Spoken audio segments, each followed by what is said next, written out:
Ça va? Tell us how you feel. Yeah, I'm feeling really great. A little bit injury, but this is a part of my job. I'm so happy. I'm really happy. Happy to my victories, about the scenario, and also about the crowd. The fan home in Paris was really crazy. This is also a victory. The first time in Paris, this is historic. First, because to have my name on it, this means a lot. And after, because I think nobody expected this from the fan of France. So that's why I'm really surprised, and I'm so happy about that. This is look like a victory, really. Now, what is the impact, do you think, from your point of view as a professional MMA fighter, that the UFC finally enters France? What does it mean for French MMA?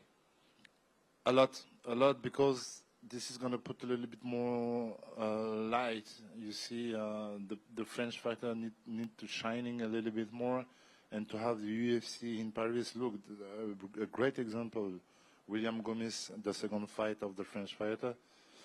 He's signing just because he's a French guy and he was there, and because it was Taylor Lapellus was injured, so he jumped in.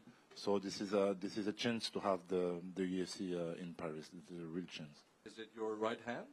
This is my right hand with my jab. It was the jab. I don't know when exactly I broke this, but I felt during the fight. But it was my best arm.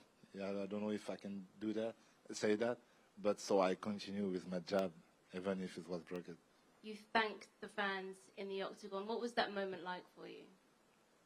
A big communion. It was a big meeting. I'm so happy about this audience and the feeling. I think the feeling, because of the scenario, was really crazy for the fan, and it was so cool to have that also. It was a hard fight, a tough fight, so that's why also I'm really happy about this win, and I'm really happy about the crowd. The audience was really crazy, and now, like I say, everybody know we have a real fan of MMA in France. How tough was Ty? He's really tough. He's really tough. Seriously, every time he touched me, I felt this.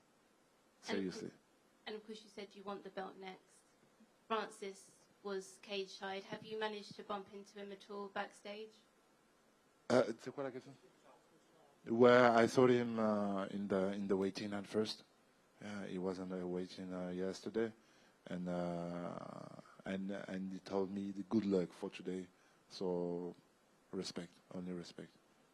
What kind of improvements do you think you need to make with the second fight with Francis?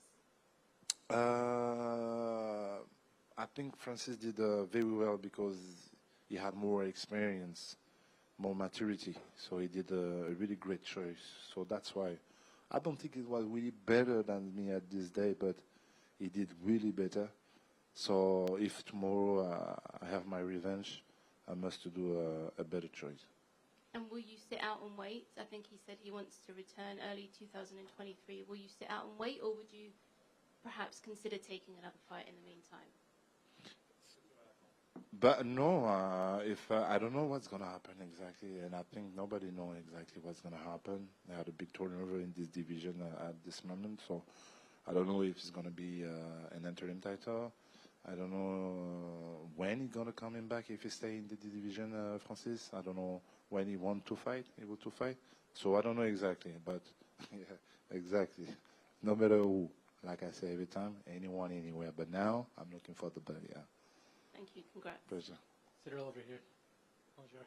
Congratulations. Thank you. You mentioned an interim title, maybe. Would that interest you, considering you've already done that once before?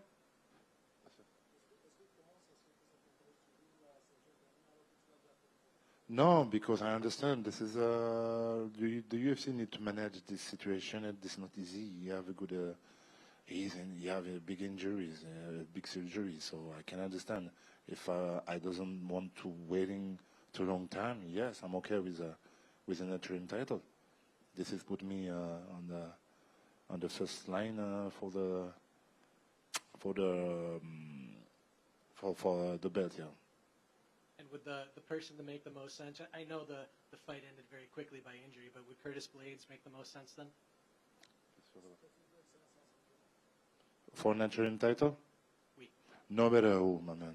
I got every time in my career, the people ask me who you want, what is a better choice. Every time I say no, anyone, anywhere, my man. I'm going to do my job. Let's talk continue. Merci. Thank you, everybody.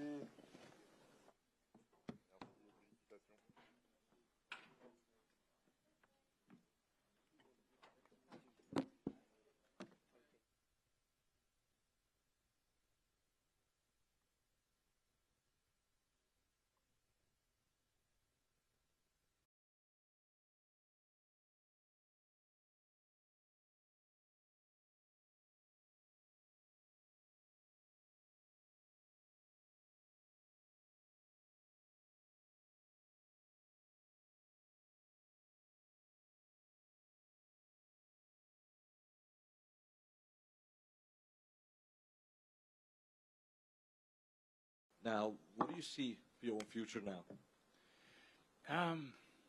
Well, I've got to get some revenge on some patisseries that were plaguing me all week. They're just teasing me. And then there's Christmas.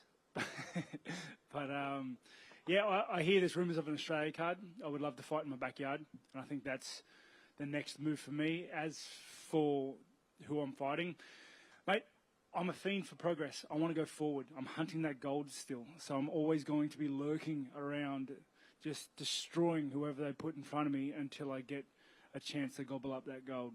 Were you a little surprised he kind of did the fake handshake? Just there? Oh yeah, a little. It was grubby. it was just grubby. It was a grubby thing to do. My coaches anticipated him trying to do something like that to annoy me. It did. You know, it did annoy me. It was a grubby act. You knew that going into this fight that he could take a shot, but were you surprised that some of those head kicks didn't seem to get him down to the canvas at all? Not really. It's I wasn't really banking on just one shot putting him away.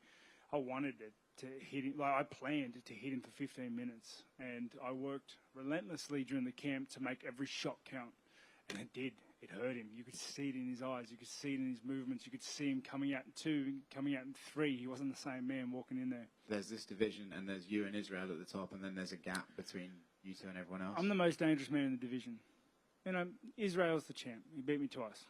Hats off to him for that. And he's a great fighter. He really is. And I think stylistically he's a great fighter. I still think I'm the most dangerous man in the division because I win. I win a lot. And I make people hate fighting. Like, I take the fight out of them because that's what I do. I get in there and I get to work. Do you see Izzy holding on to the title against Alex? He's very good, you know. Bugger. He's very good. I think like his style of fighting, he's a very good defensive striker, and he has the physical attributes to do it, as well as the talent in the craft, like the eyes, the head for it. He's just good at what he does. He can avoid danger like nobody's business, and you know that makes him hard to dethrone, especially if you go to the points. You know, he's just very hard to dethrone. I think Pereira's it's gonna be interesting because they've fought before, and the small gloves adds an element of that was different in their kickboxing fights, as well as Pereira's huge. He's got the range and the reach, and he's very offensive with it, so we're going to see that. But in saying that, they're wearing small gloves. Izzy hit him in the kickboxing fights. Small gloves change things. You see it every night. The small gloves changes fights. It looked like he blocked your kick with the front of his skull. Was that a moment that you actually got hurt with the kick? I got no. Honestly, mate. Here's a little, you know, tidbit on how I kick. I fire and forget, mate. I'm not really. There's not a lot of, you know, technical. Like I work and I practice to kick a lot. All my kicks, all my skills and my craft. I'm always trying to get better, and I'm working on them constantly. But I'm just aiming at his head, and I hope to break, hurt, or injure whatever's in the way of it. It's, you know, keep it simple, mate. I'm a simple man. For both of you, a little bit of bad blood, perhaps, going into this one. I saw perhaps you were talking to each other in the cage there. Can you elaborate on that? It actually, it's not that he got into my head, but you know, with the whole you saw on the social medias, everything he was saying, insulting me, it drained me a bit, you know, my energy, because you know, I can say I was a bit emotional, and I was just saying like, come and get it, because it was, you know, the whole week and that escalated. So I was, and he was running around a bit in the beginning, so I was just telling him, you know, come and get it. Well, I think I took a huge risk tonight because, you know, he's really far in the rankings. So this was an exception because it's a huge event here in Paris, but all we want now is somebody above us, you know, so even top 5, top 10. I think now I'm going to get in the top 10. And I think I deserve, you know, I've worked hard for that. So either a top 10 or a top 5 guy. How rewarding was it to hear him say, oh, you're not French and the fans won't be behind you, and then to have that huge crowd support from the Paris fans? Well, this victory was really important to me. I didn't really go the way I wanted, but you know, I think he kept saying that, you know, the French people weren't on my side, and you know, but I think he could actually, he was wrong. You know, I proved him wrong, and I would like to thank again, you know, all the support. It was amazing.